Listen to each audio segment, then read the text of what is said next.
नमस्कार, मेरा नाम है ओम प्रकाश यादव और आप देख रहे हैं वॉइस ऑफ रिपब्लिक। पटना में शंभू गर्ल्स हॉस्टल में नीट की तैयारी कर रही जहानाबाद की एक छात्रा के साथ यौन दुष्कर्म हुआ और उसके बाद उसकी मृत्यु हो गई।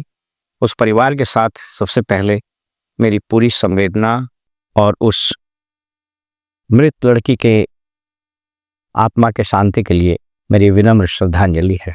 इस मामले ने पहले कानूनी, फिर प्रशासनिक, फिर राजनीतिक होते हुए सामाजिक रुख और सामाजिक डायमेंशन अख्तियार कर लिया है।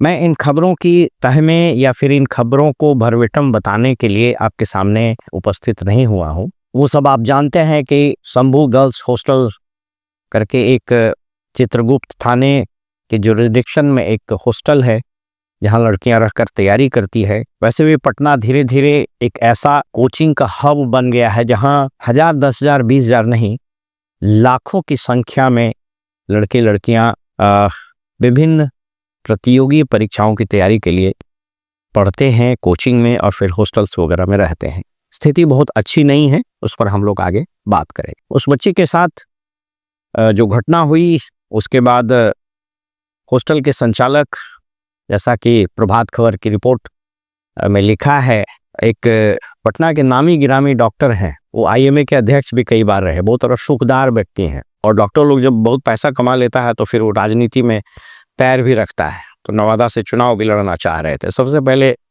उस बच्ची को वहाँ ले जाया गया। वहाँ उसने क्या उपचार किया नहीं किया ये न तो अखबार बता पा रहा है और कुछ यूट्यूब चैनल तो उसके समर्थन में भी बात शुरू कर दिए हैं। उसके बाद एक प्रभात मेमोरियल निजी अस्पताल है, उसमें उस बच्चे को ले जाया गया। फिर कुछ अखबारों ने लिखा कि वहाँ स्थिति कथित रूप से खराब हो गई, तो फिर मेदांता ले जाया गया जहाँ उस बच्चे की मृत्यु हो गई। यानी इस पूरे प्रकरण में 2-3 दिन लगे होंगे।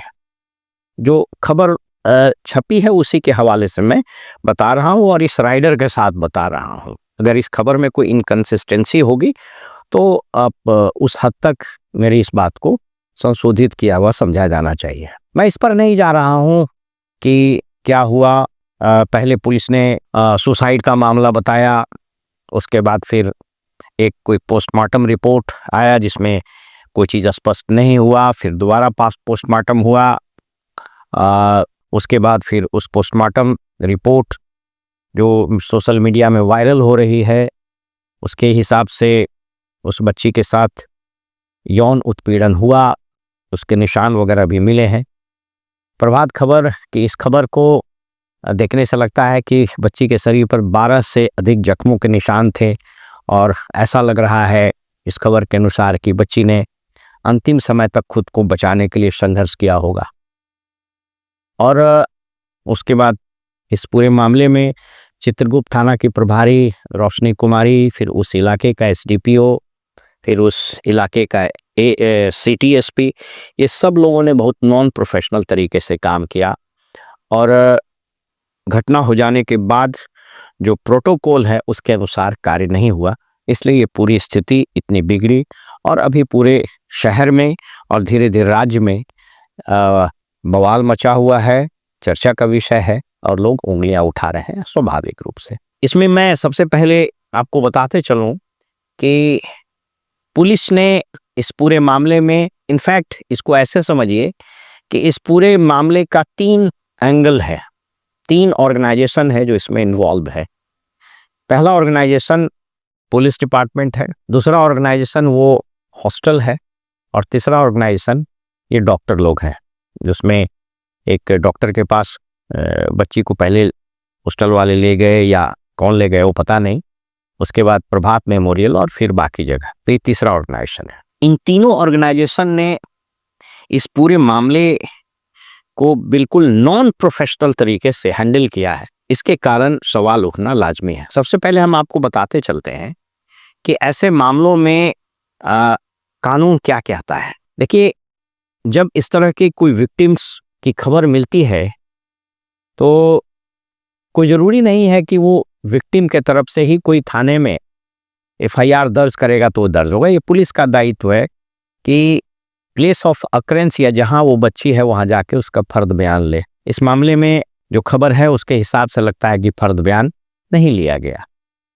देखिए, सुप्रीम कोर्ट ने ललिता कुमारी वर्सेस स्टेट ऑफ यूपी में 2014 में एक आदेश दिया है। मैं इसको आपको दिखाता हूं। ये कहता है कि ऐसी कोई घटना होती है, इंफॉर्मेशन मिलता है पुलिस को, तो वो इंफॉर्मेशन कैसे भी मिल सकता है, चाहे वो उसको अपने स्रोत से मिले या जो डॉक्टर जहां गया था उसने खबर की, या जैसे भी मिला, immediate and mandatory FIR has to be registered लिखा हुआ है। कहता है कि इसमें सेक्सुअल ऑफेंसेस जिसमें हुए हैं उसमें कोई प्रिलिमिनरी परमिटेड कोई प्रिलिमिनरी इंक्वायरी की भी जरूरत नहीं, आप FIR has to be registered.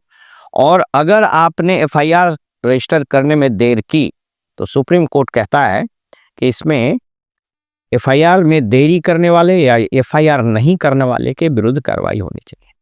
इस मामले में जो दोषी पुलिसकर्मी है, जो थाना प्रभारी है और उसके इमीडिएट में जो एसडीपीओ और सीटीएसपी है उस एरिया का, उस पर अभी तक कोई कार्रवाई की गई नहीं बताई गई है, कोई ऐसी खबर नहीं है। जो एक्यूज का नाम न भी पता चले तो अनआइडेंटिफाइड या अननोन के खिलाफ एफआईआर होना चाहिए। एक दूसरा सुप्रीम कोर्ट का गाइडलाइन है, ये 96 का गाइडलाइन है। मैं Delhi domestic working women's forum versus Union of India में 95 में केस हुआ था और एक state of Punjab versus Gurmeet Singh 1996 में। इसमें कहता है कि अगर ऐसी कोई घटना होती है, रिपोर्ट होती है, तो इसका मेडिकल एग्जामिनेशन 24 घंटे के अंदर होना चाहिए। इस मामले में नहीं हुआ। ये सेक्शन 164A था जो अब 183 वगैरह हो गया है, बीएनएस है, तो ये तुरंत होना चाहिए। इसमें विक्टिम अगर जिंदा है तो उसका कंसेंट और उसके गार्जियन अगर इनकेस वो माइनर हो तो होना चाहिए। और आपको बताते चलें कि कोई अपराध अगर होता है तो उस संबंध में एडमंड लकार्ड एक बहुत बड़े क्रिमिनोलॉजिस्ट थे, उनकी एक थ्योरी है, उसको बोलता है एडमंड लकार्ड थ्योरी।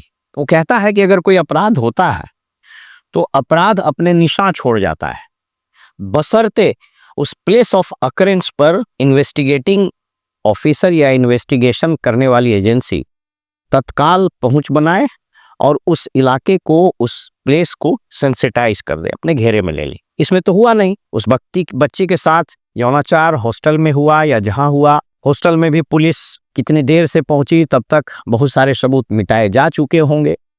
तो कहता है वहां पर डीएनए, सीमेन, ब्लड, हेयर सैंपल आदि कलेक्ट कर सकते हैं। एडमंड लकार्ड की यही थ्योरी कहती है और उसको तुरंत फॉरेंसिक लैब में भेजा जाना चाहिए। हम आपको इसलिए बता रहे हैं कि ये सारे प्रोटोकॉल जो थाना लेवल से होना चाहिए था एसएचओ के द्वारा, वो नहीं किए। इसमें मुकेश वर्सेस स्टेट, इसमें 2017 निर्भया केस था, आपको पता होगा, और उसके बाद संतोष कुमार सिंह वर्सेस स्टेट। इन सभी में कहा जाता है कि जो डीएनए सैंपलिंग होता है, डीएनए प्रोफाइलिंग, ये बेस्ट एविडेंस होता है। अब मुझको पता नहीं है कि उस वक्त लिया गया या नहीं लिया गया, या मरने के बाद भी बच्ची के साथ लिया गया कि नहीं। कहता है failure to preserve samples is a serious lapse in investigation. इसमें तो पूरा लैप्स हुआ, पूरा बॉच्ड अप कर दिया इन लोगों ने केस। इसके बाद कुछ और चीज है जो विक्टिम को प्रोटेक्शन देता है। इस मामले में साक्षी वर्सेस यूनियन ऑफ इंडिया 2004 का मामला है कि अगर विक्टिम उस वक्त सरवाइव कर रही है तो उसका स्टेटमेंट रिकॉर्ड होगा और वो वुमेन जुडिशियल मजिस्ट्रेट के सामने रिकॉर्ड होगा। ये बताते चलें कि यहाँ पर विक्टिम के साथ कोई ह्यूमिलिएटिंग क्वेश्चनिंग नहीं होगा, जैसा वकील साहब लोग अक्सर करते हैं, तो इस पर रोक है।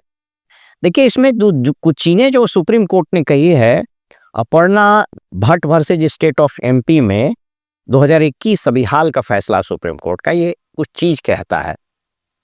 ये कहता है कि साहब ऐसे मामलों में कैजुअल और स्टीरियोटाइप अप्रोच पुलिस को नहीं अपनाना है। Casual type approach, stereotype approach का क्या मतलब होता है? पुलिस का एक स्टीरियोटाइप स्टाइल है। विक्टिम जो यौन अपराध की विक्टिम होती है, उसके बारे में कह देना कि इसका चरित्र ठीक नहीं था, ये बहुत रात में बाहर घूमते रहती थी, उसका कैरेक्टर ठीक नहीं था, उसकी सेक्सुअल हिस्ट्री क्या थी, इन सबों के बारे में बिल्कुल मनाही की गई है कि आप जजमेंटल नहीं हो सकते। इस पर आप जानते हैं कि ये जो पॉक्सो एक्ट है 2012 का, protection of children from sexual offence act, इसमें निपुण Saxena versus Union of India में 2019 में फिर से उसको कहा कि एफआईआर जरूरी होना चाहिए, चाइल्ड फ्रेंडली प्लेस पर एफआईआर दर्ज होना चाहिए, किसी ट्रस्टेड पर्सन के सामने होना चाहिए, और विक्टिम का जो आइडेंटिटी है उसको क्लोज आप नहीं कर सकते हैं। इसके अलावा कुछ और मामले हैं, जैसे टीआई परेड वगैरह कराना, Dina Yadav versus state of Bihar में 2002 का फैसला है, Buddhsen versus state of UP 1970 का मामला है। इस सब में कुछ चीज़ों को बताया है कि CCTV footage, call detail records, तो अब जो है वो पुलिस बताया जा रहा है कि लिया जा देंगे, तब तक तो बहुत सारी चीज़ों को बर्बाद कर दिया गया होगा। एक और चीज़ बताते चलें कि 2 फिंगर टेस्ट की एक थ्योरी थी, सुप्रीम कोर्ट ने उसको मना कर दिया है कि मेडिकल एग्जामिनेशन वगैरह होगा, लेकिन 2 फिंगर टेस्ट थ्योरी उसमें अप्लाई नहीं किया जाएगा। तो मैं कहना क्या चाह रहा हूं कि ये चारों संस्था कैसे क्यों फेल किया, ये तीनों संस्था। अगर इस तरह की घटना हुई थी या उस बच्ची की अप्राकृतिक मौत ही अगर हुई थी, तो हॉस्टल का दायित्व था तुरंत पुलिस को सूचित करना। जहां हॉस्पिटल में गया, हॉस्पिटल में पूरा प्रोटोकॉल फॉलो होना चाहिए था। जो खबरें बता रही है उसके अनुसार ये हॉस्टल संचालक का बड़ा संदिग्ध व्यक्ति तो है।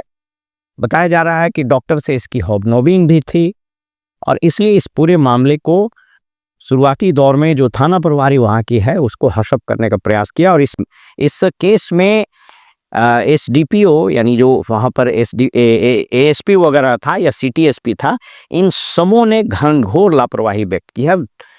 सबसे दिलचस्प बात यह है कि इन लोगों पर अभी तक सरकार ने कोई कार्रवाई भी नहीं की। ठीक है, खूब हंगामा हुआ तो एसआईटी आप बना दिए। तो police has miserably failed as an institution in this case.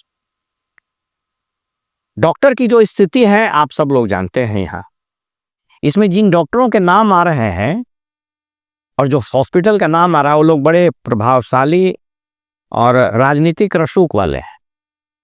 एक डॉक्टर जिसका नाम आ रहा है, जिसके यहाँ शुरू में वो बच्ची गई थी, वो तो मेडिकल एसोसिएशन का स्वयंभू कई एक साल तक अध्यक्ष रहा, और उसके हर चीफ मिनिस्टर के साथ, हर पुलिस अधिकारी के साथ उसके जबरदस्त संबंध रहे। बहुत प्रभावशाली व्यक्ति है। अब उसको आज तक उससे पूछताछ हुई कि नहीं हुई, उसके यहाँ से कुछ सैंपल्स एविडेंस कलेक्ट किए गए कि नहीं किए गए, हमको नहीं मालूम। अब ये नॉन प्रोफेशनल होने का तरीका है, कारण है, अभी तक वहां से नहीं इकट्ठे किए गए। वो तो आप सोच लीजिए कि अगर इसमें पब्लिक आउटक्राई नहीं होता तो यह मामला भी खत्म हो गया होता। आज एक फिर खबर आ रही है कि दिल्ली में पटना में किसी हॉस्टल में किसी छात्रा की हत्या हो गई है, उसकी मृत्यु हो गई है। क्या हुआ है? तो पहली चीज मैंने बताया कि पुलिस का नॉन प्रोफेशनल होना। ये हुआ क्यों है? तो हुआ इसलिए है कि जो नासमझ नेता यहाँ है, और पब्लिक और मीडिया भी उसी टाइप की है, योगी मॉडल, बुलडोजर मॉडल। अरे भाई, कानून में हर चीज की व्याख्या की गई है, हर चीज का प्रोटोकॉल बनाया हुआ, आप उसी को फॉलो कीजिए ना। तो नासमझ पत्रकार भी उसको खूब उछालता है। योगी का बुलडोजर मॉडल तो सम्राट चौधरी का बुलडोजर मॉडल। और सबसे दुर्भाग्यपूर्ण बात तो यह है कि पुलिस के आला अधिकारी इंक्लूडिंग डीजीपी, ये सब लोग उसी गुणगान में और उसी वाहवाही और पब्लिसिटी लूटने वाले अंदाज में काम करते हैं। ये बुलडोजर मॉडल आ गया। इस संबंध में अभयानंद जी का मैं इंटरव्यू सुन रहा था, उन्होंने कितना कैटेगोरिकली और कितना स्पष्टता से बताया है नॉन प्रोफेशनल होने का। तो जब प्रोसीजर को आप वायलेट कीजिएगा, सिस्टम को तोड़िएगा, तो ये तो दुष्परिणाम आने ही है। आइए तो मान लीजिए कि हल्ला हंगामा हुआ, पब्लिक आउटक्राई हुआ, तो इतनी कार्रवाई हो रही है। अगर ये किसी और जगह या फिर कुछ ग्रामीण इलाकों में होता, या फर्ज कीजिए कि वैसे किसी बच्ची का के साथ ऐसा यौनाचार हो, उसका समाज अगर या फिर उस वक्त सिविल सोसाइटी इस पर नहीं हंगामा करे, बात करता, और ऐसे तो रोज घटनाएं होते रहती है। तो ये पुलिस का प्रोफेशनल फेल करना और प्रोसीजर्स को, नियम कानून को वायलेट करके चलने का ये दुष्परिणाम है। और पुलिस को भी छपास की बीमारी लगी हुई है नेताओं की तरह, उसका दुष्परिणाम है। तो ये जो नासमझ पॉलिटिशियंस हैं, इन लोगों ने हर संस्था के की तरह ही पुलिस को भी बर्बाद कर दिया है बिहार में। और उसमें महान मुख्यमंत्री जी हैं, इनको कुछ समझ में ही नहीं आता है, न इनको कोई याद है, न कोई मतलब है इस संबंध में उनका, न तो कोई स्टेटमेंट है, न तो उनका कोई दिशा निर्देश, कुछ नहीं है। अपना वो व्यस्त है यात्रा में। दूसरी पक्ष इस मामले का, और वो पक्ष है कि बिहार में ध्वस्त हो गई शिक्षा व्यवस्था का। आप इसको ऐसे समझें, आप बिहार के कुछ शहरों में चले जाएं, पटना, भागलपुर, मुजफ्फरपुर, दरभंगा, गया, इन शहरों में जब आप जाइएगा, खास करके पटना में, तो स्थिति यह है कि ऑन एन एवरेज 5 से 7 लाख 8 लाख बच्चे सड़कों पर बेतरतीब लड़के लड़कियां दौड़ते रहते हैं, इस कोचिंग से उस कोचिंग, इस हॉस्टल से उस। क्यों ऐसी स्थिति हुई? ये स्थिति इसलिए हुई कि पहले तो आपने स्कूल को बर्बाद किया। मैंने इस पर कई वीडियो बनाया है कि किस तरह से नेताओं ने एक कॉन्स्पिरेसी के तहत स्कूल एजुकेशन को बर्बाद किया। उसके बाद कॉलेज का एजुकेशन बर्बाद हुआ। इंटरमीडिएट को आपने यूनिवर्सिटी से हटाया, ठीक है, बड़ी अच्छी पॉलिसी बनाई, उसको 10+2 कर दिया। अब वही स्कूल के टीचर उसको पढ़ाएंगे, जो 5वां 6ठा को नहीं पढ़ा रहे थे, वो 10वां 12वां को पढ़ाएंगे। यूनिवर्सिटी खत्म हुआ। लालू जी के समय में बहाली नहीं होती थी, स्टूडेंट था तो प्रोफेसर नहीं था। अब सब स्टूडेंट गायब हो गया, प्रोफेसर बहाल करना है। With all due respect to many professors, ज़्यादा अच्छे लोग भी हैं, लेकिन स्थिति यह है कि कॉलेज में जाइएगा तो 5 लड़का पर 5 वो प्रोफेसर है। न तो टीचर को पढ़ाने से मतलब है और नहीं लड़कों को पढ़ने से मतलब है। तो वो सारे जो बच्चे, जिन लोगों को अपने भविष्य की चिंता थी, कॉलेज की पढ़ाई समाप्त, स्कूल की पढ़ाई समाप्त, वो सब कोचिंग का एक स्टॉप गैप अरेंजमेंट हो गया। वैक्यूम में तो कोई चीज रहता नहीं है, तो जब शिक्षा को बर्बाद किए तो कोचिंग की व्यवस्था आ गई और कोचिंग में बाढ़ आ गया। इस राज्य में एंटरप्रेन्योरशिप का, प्राइवेट नौकरियों का, बाकी रोजगार का तो बुरा हाल है, तो ले दे के सरकारी नौकरी। और इस राज्य के महान मुख्यमंत्री सरकारी नौकरी देंगे, सरकारी नौकरी देंगे, रिजर्वेशन लगाएंगे। और उसके माने आप पटना की सड़कों पर चले जाइए, अशोक राजपथ हो, बोरिंग रोड हो, आप किसी जगह चले जाइए, कंकड़बाग हो, कोचिंग का और हॉस्टल का एक ऐसा मकड़जाल बना हुआ है कि जैसे हम लोग पहले देखते थे टेलीफोन जब था BSNL लैंडलाइन टेलीफोन, तो टेलीफोन का तार मकड़े की जाल की तरह रहता, तो वैसे ही हॉस्टल्स और कोचिंग में बच्चे। अब तो कोचिंग इंस्टीट्यूट्स उस कमी को पूरा कर रहे हैं, क्योंकि कॉलेज में पढ़ाई नहीं होती है तो बच्चे जाएंगे कहाँ? तो कोचिंग में आएंगे। कोचिंग शहर से दूर है, उसके घर से दूर है, तो रहेंगे कहाँ? तो हॉस्टल में रहेंगे। तो एक पूरा बिजनेस टाइकून का एक पूरा क्लास खड़ा कर दिया सरकार के गलत, डिवास्टेटिंग और कॉन्स्पिरेसी, जिसके तहत इसने शिक्षा को बर्बाद किया, उसके कारण। तीसरा एंगल आइए समाज का। हमने over a period of time समाज में ऐसे परवर्जन्स लाए हैं कि बच्चियों का सड़क पर निकलना, बच्चियों का घर से बाहर निकलकर पढ़ाई करना या नौकरी करना, यह वैसा ही होता जा रहा है जैसे जंगल एज में कोई निरीह प्राणी जंगल में निकलता था तो हिंसक जानवर की निगाहें उस पर टिकती थी। ये समाज के परिवर्तन का प्रतीक है। पैसा, मूर्खों के हाथ में पैसा आया, इस बहुत तरह के बिजनेस करके, शराब का, गिट्टी का, बालू का, हॉस्टल का, जिस तरह का भी कर लीजिए। उसके बाद वो पैसा आया तो राजनीति में चला आता है। 5 करोड़ 10 करोड़ खर्चा कीजिए, विधायक बन जाइए, MLC बन जाइए, MP बन जाइए, वैसे ही लोग बन रहा है।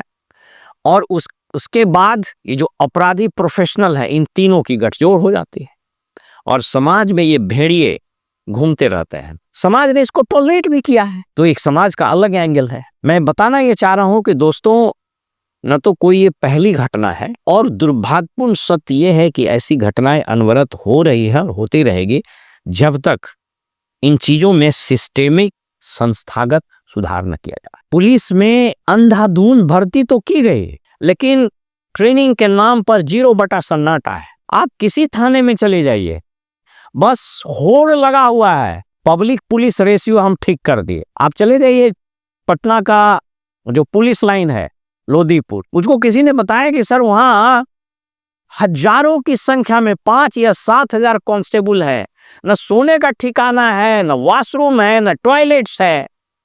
भर्ती किए गए, पैसा देके थाना प्रभारी बन जाइए। न उसको इन्वेस्टिगेशन करने आता है, न उसको प्रोटोकॉल फॉलो करने आता है। उसकी सिर्फ एक ही प्रायोरिटी है कि हम अगर 5 लाख 7 लाख रुपया दे के बने हैं थानेदार, तो हम 5-7 लाख रुपया रोज कमाएं।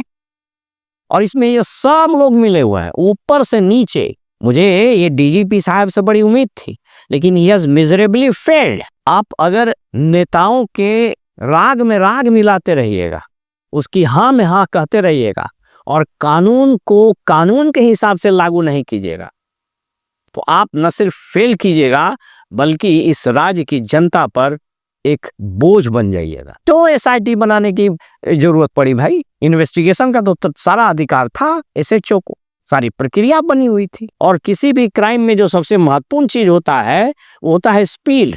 कितनी तेजी घटना स्थल पर आप पहुंचे, कितनी तेजी से उस घटना स्थल पर आपने एविडेंसेस कलेक्ट किए, और उन एविडेंसेस का कितना साइंटिफिक एनालिसिस हुआ, फॉरेंसिक जांच वगैरह वगैरह। तो वो नहीं करने के बाद आप एसआईटी आप बनाइएगा या सीबीआई बनाइएगा या एनआईए बनाइएगा, आप कुछ कर लीजिए, क्योंकि एविडेंस समाप्त हो चुके हैं। और मैं दुर्भाग्यपूर्ण भविष्यवाणी कर देता हूं कि इस मामले में किसी को कुछ नहीं होगा। क्यों नहीं होगा? क्योंकि अंततोगत्वा जब न्यायालय में मामला जाएगा, अभी तो पब्लिक आउटक्राई है, पुलिस भी दवा में कुछ कुछ कर रही है, तो अंड बंड कुछ कुछ उठा के कलेक्ट करी हुई एविडेंस तो सब समाप्त हो चुके हैं।